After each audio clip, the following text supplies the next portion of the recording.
connect already. All right, so we're live again. All right, I'm crooked though. I don't like being crooked. There we go. All right, Matthew chapter 7. I'm actually kind of, well, I don't know. I'm crooked no matter what. I'm just plain crooked. Thanks a lot.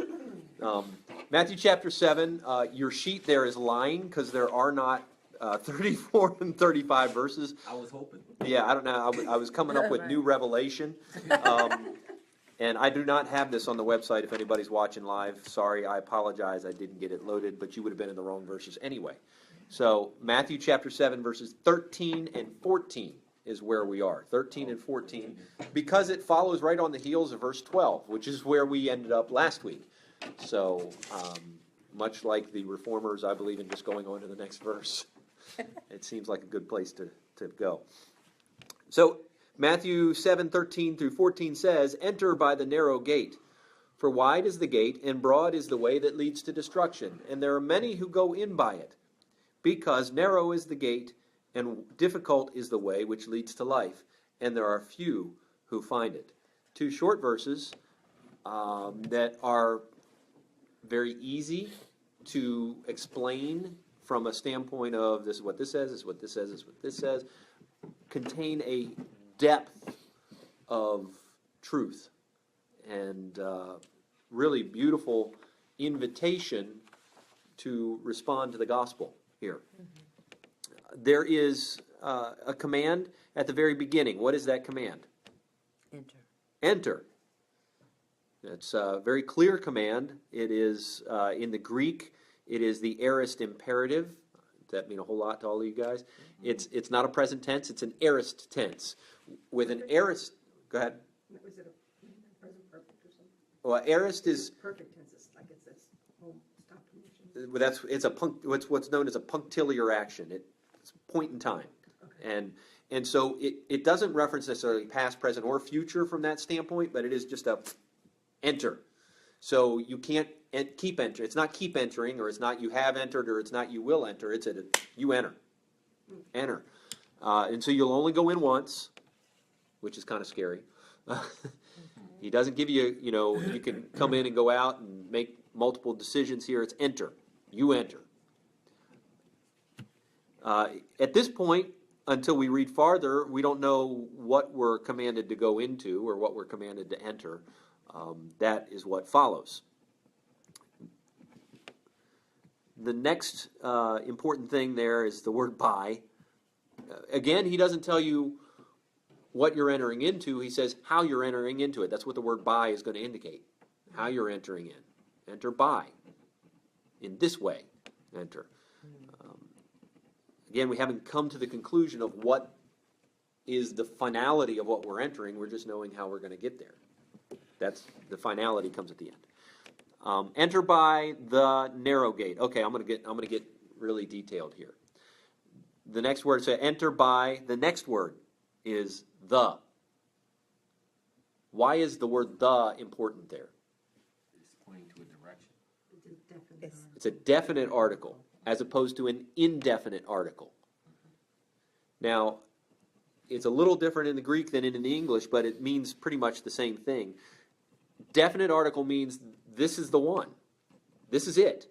It's not a narrow gate, as in there's this narrow gate over here and this narrow gate over there and that other possible narrow gate. It's the narrow gate, as in it's the only one. Like Jesus said, the way. Not a way. Right. Mm-hmm. Yeah. He is called the God and Savior, not a God. That's the big argument we have with the Mormons in John chapter 1, verse 1. In the beginning was the Word, and the Word was with God, and the Word was God. In the Greek, they mistranslate it to be a God. The word was a God, and they're wrong. They say because it doesn't have the definite article there, it is not, it's any old God. But they are wrong in how they translate it. So the definite article here is very important. It's the narrow gate, not any narrow gate. And so continuing on there in verse 13, obviously, what kind of gate is it?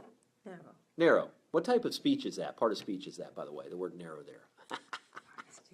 An adjective, that's right. It is describing something. He doesn't say enter the narrow. He says enter the narrow gate. Enter by the narrow gate. Gate is the noun that it is describing. Narrow is the type of gate, the type of entryway. Now, gate obviously is a gate on a fence. So it's the way to get through the fence. So you picture a fence there, and you picture this narrow gate. I think the old King James says straight, S-T-R-A-I-T. It means the same thing. It's just an old English way of translating the word, and it translates narrow. And if you picture the Straits of Gibraltar, getting into the Mediterranean Sea down there by Spain, you've got the ocean there, and it goes right into this little area there, and that's how you get in, and then it spreads back out. It's the strait is that part. Or if you picture dire straits, sorry, y'all are looking at me like, what is that? That's Dire Straits was a band from the 70s, 80s. Mark Knopfler was the I Want My MTV. You know about Straits of Jeep? I've been through there several times. I've never been through those straits. But the reason why is it's very thin. It's very narrow. And they call them the straits. So that's the idea behind the usage of the word in the old King James is straight. Oh, Christina's here. Hey, Christina. How's Hawaii? She didn't answer yet. She's a little slow. So it's a small opening. It's a narrow gate. It's thin. There's not a wide gate here. Well, there is in a minute. We'll see that in a minute. But he says you're to enter by the narrow gate, the small gate. And the gate isn't the goal, is it? If you think about the purpose of a gate, it's to get from one place to another. You're not trying to enter with the goal of getting to the gate. You want to get through the gate. She said it is gorgeous in Hawaii. I'm sure it is. Maybe I shouldn't have asked. Could have gone without knowing that. Yeah, thanks a lot. Sun shining, it's raining and cold here. But we love it. God's creation. We're happy with what God has given us, even if it's not Hawaii.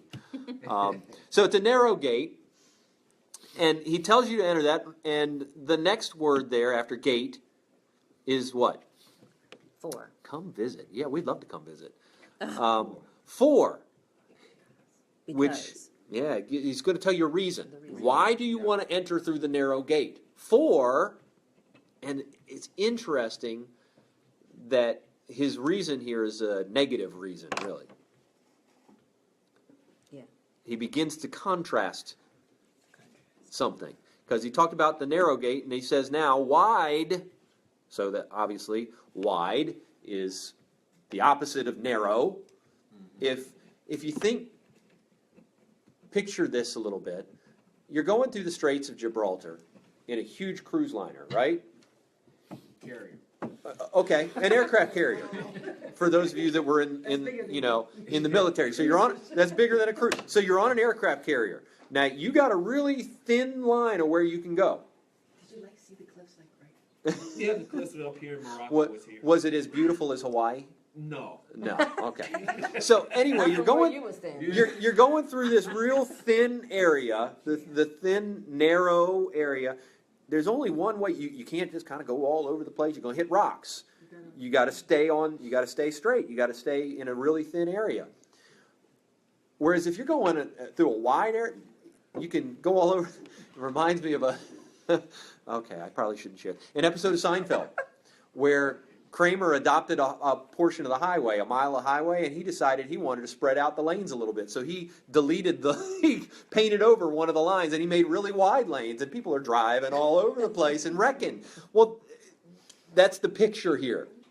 It's a real narrow gate, and the reason why you want to go through the narrow gate is because the wide gate and the broad way. Now, I think this really gives wide, man, that looks appealing, doesn't it? It looks easy. It looks like there's a lot of freedom there. That's kind of how from an interpretation standpoint, if I'm thinking picture-wise, a wide gate, man, there's a lot of freedom of how I can get in this gate. I can maneuver. I can come in with all my stuff. It's a wide gate, plenty of room, lots of freedom to move around in. Broad is the way. Boy, if if there is a path that is really wide and really broad, I can go anywhere I want to on that path. I can come 2 or 3 different ways. I mean, there's many different ways on this path to get where I want to go because it's a wide path, a broad path. And so the idea here is it looks really good.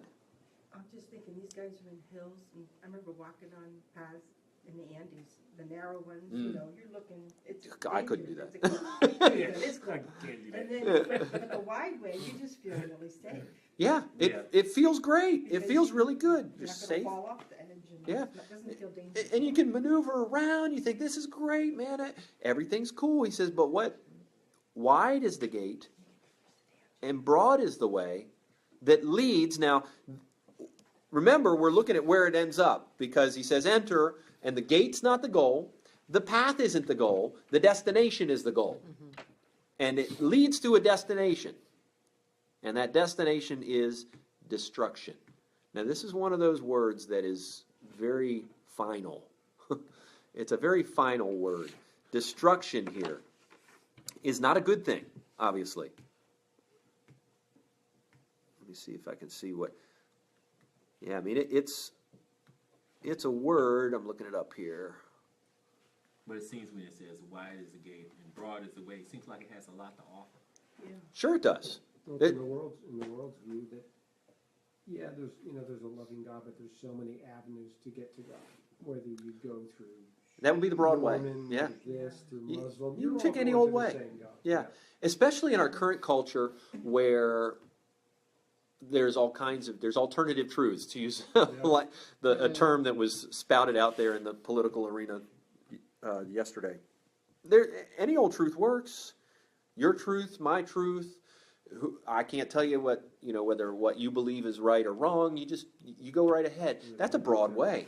And we'll all end up where we want to end up, which might be nowhere, depending on what you believe.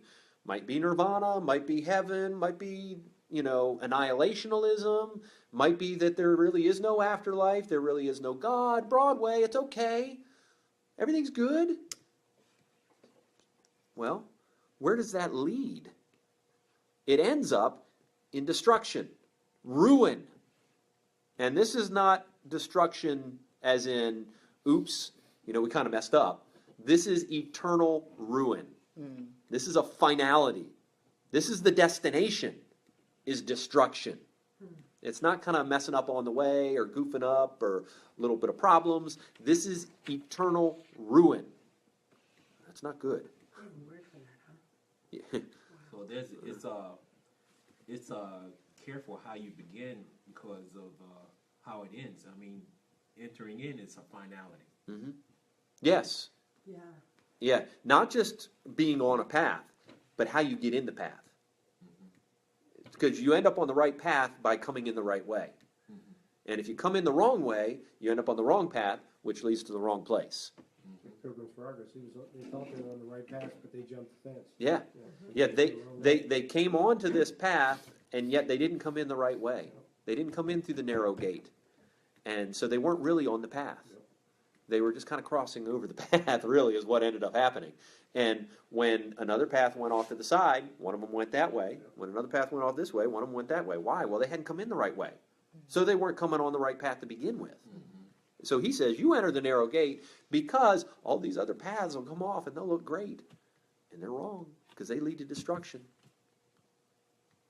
Jesus used the illustration of coming in through the sheepfold, and those that don't come in through the door, I am the door. John 10. And so you got to come in through me, which is somewhat of an interpretive cross-reference we're going to use, by the way. If you don't come in through the door, you're in the wrong sheepfold. You're in the wrong place. So he says, you enter by the narrow gate, the other gate's wide and broad, it leads to destruction, and this is kind of sad. There are many who go in by it. Now, it's horrifying when you think that many are on this broad way leading to destruction. Mm-hmm. He does give a parallel, though, which is heartening. And it starts in verse 14 with the word because.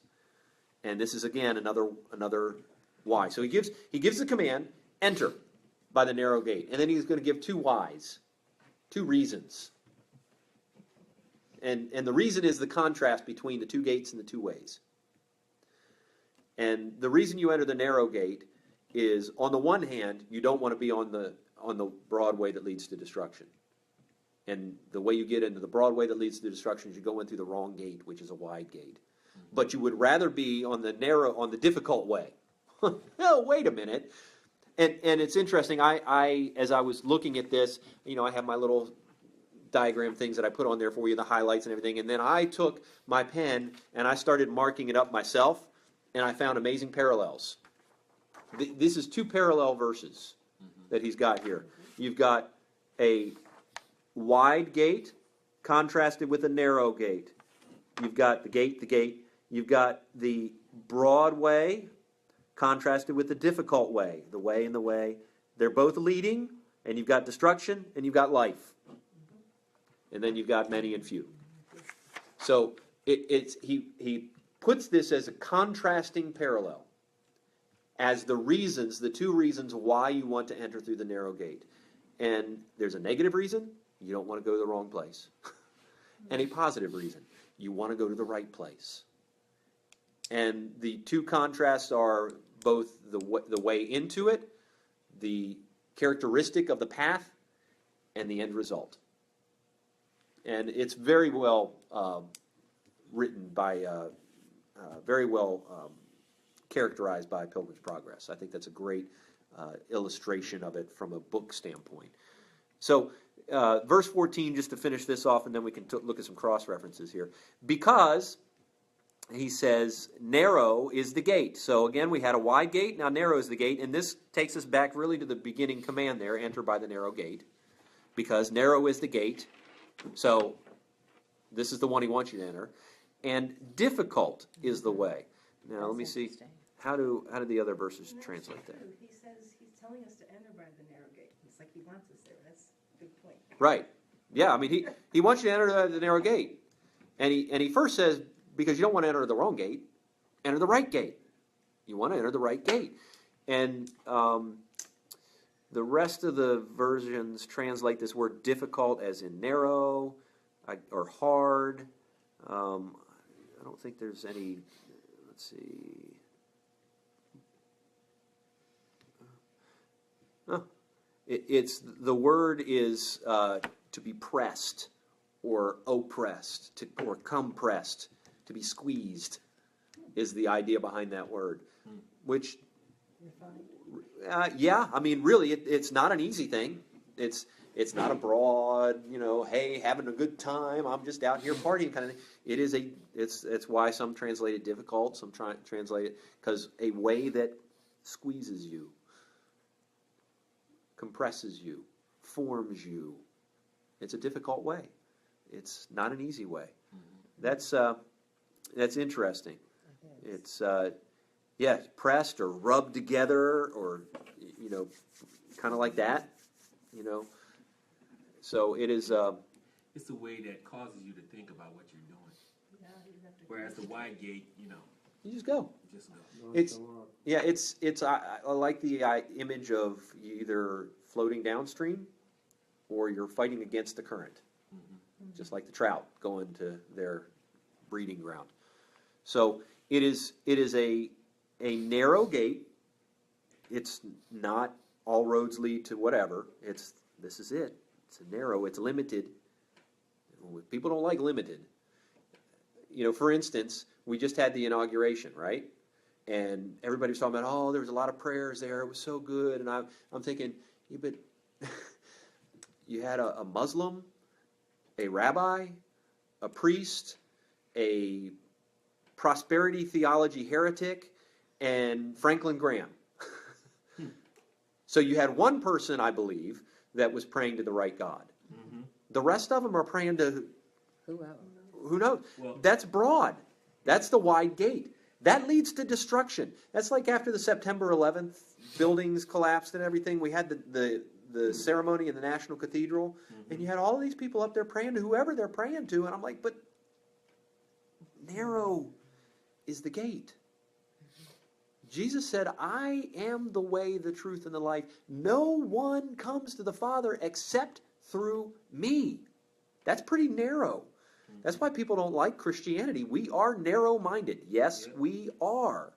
There is only one way. Somebody said today something about Muslims and Christians serving the same God. No, we do not. The Allah is not the God of the Old Testament. He is not. So Christianity is the way. That's why the early Christians were not called Christians until Antioch. They were called people of the way. Not people of a way, people of the way. Just like that. It's a narrow gate and a difficult way. It's not going to be easy. Again, I will trash prosperity theology as much as I can. I think it is a terrible teaching. If this verse is true and the way is difficult, then prosperity theology doesn't work. It contradicts the Bible. So, yeah, I mean, it's a contradiction of this very verse. And not only is it difficult because of outward problems that are going to come at you, but it's difficult to be holy. It's not easy to live a righteous life. I'm almost 47 years old soon, and I've been a Christian since I was 6 or 7. I don't know, 6, 7. I got baptized when I was 8. I've been a Christian a long time. It ain't easy. It's easy to go the other direction. Even as a Christian, it's easy to just go along with the crowd. It's hard to live godly. And all who live godly must suffer persecution, Paul says. They will. So the way's difficult. The way of righteousness is hard. It's a refining, like you mentioned, Teresa. It's a refining that comes at us. And it's a refining that is good for us because the narrow gate and the difficult way lead to life. And the end result is where you want to be. There's an old Aerosmith song that says, life's a journey, not a destination. And they're only partly right. Life is a journey to a destination. The destination matters as much as the journey, because otherwise you're going in the wrong direction. Oh, you're doing it for nothing. So, and unfortunately, there are few who find it. There will be billions and billions and billions of people saved around the throne. We know that. The good news is, when you read the book of Revelation, and it shows scenes in heaven with the throngs around the throne, it calls them myriads upon myriads and thousands upon thousands and cannot be numbered. In fact, when you think of the promise made to Abraham in the Old Testament, I will bless you and I will give you da-da-da-da-da, and I will make your descendants as the sand of the seashore. Now, not only was that talking about some physical descendants, in fact, that wasn't even the primary point. That was to be illustrative of the spiritual truth behind that. That we who are Abraham's descendants, of the faith of Abraham, are as the sands of the seashore and the stars in the sky. We're without number. And so, although there are going to be a lot who go the way of destruction, and there are relatively few who God has chosen to pull out of that way of destruction and go the way of life, there's still going to be a countless number that will be worshiping God. So there's a little bit of bad news, but also good news as well. So in another passage, I think Jesus says, strive to enter by the narrow way. Struggle to enter. It's not natural to us to come the narrow way. It's natural to us to go the wrong way, which is really what we've been seeing over the last 47 years of my life. I've been seeing. That one, what do I do? Romans 7, yeah. The things I don't want to do, I find myself doing. The things I want to do, these things I don't do. Yeah. It doesn't even as a Christian. Doesn't seem like it, I don't know. No, you would No, think, but no. and the older you get as a Christian, the more you realize your sinfulness and the difficulty of the way. The more you realize that I'm not what I should be. I'm not what I was, thankfully, because I've been walking on the path and going towards the celestial city to bring in the Pilgrim's Progress reference. But So I'm not still in the what was it, city of destruction? Is that the city of destruction where he was living? And I'm on the right path. I've come in through the narrow gate, which is exactly what's pictured in that story. But the path isn't easy, and even as he gets up to the edge where he has to cross the water to get into the celestial city, he almost drowns and is terrified. And in fact, some get right up to the water and turn back, thus proving that they were never on the path. They didn't come in the right way to begin with. And so it's not an easy way. It's a difficult way that leads to life. And there's few who find it. But you enter. And this is an invitation by Christ. This is we're a quote-unquote Reformed Baptist church. And people look at us sometimes and we don't do a formal invitation. This is an invitation. Jesus gave invitations like this. And this is why when I preach the gospel, which I do every Sunday, I always say, hey, this is the day, repent and believe, because there's an invitation that is given. And this is an invitation, a command. God commands everyone now to repent, Paul said in the book of Acts. This is an invitation to turn from the way. It's not what I'm not to be. I'm not what I wish. So John Newton, I am not what I ought to be. I am not what I wish to be. I am not what I hope to be. But by the grace of God, I am not what I was. That's a good quote. It's a very good quote. So the invitation is enter by the narrow gate, get on the right path, and the end of it is life everlasting. So pray this week as we go to our worship service. The gospel is going to be very clear here, because I'm going to bring in what this gate is. We didn't really talk about that too much. We talked about Jesus being the door and that, but I'm going to bring that in. And the gospel is going to be very, very clear. Pray that there's people here this Sunday that have never heard the gospel. Pray that we would be encouraged to stay on the path, to keep walking towards life. So we are going to end this. Thank you guys for joining, and we're going to close in prayer.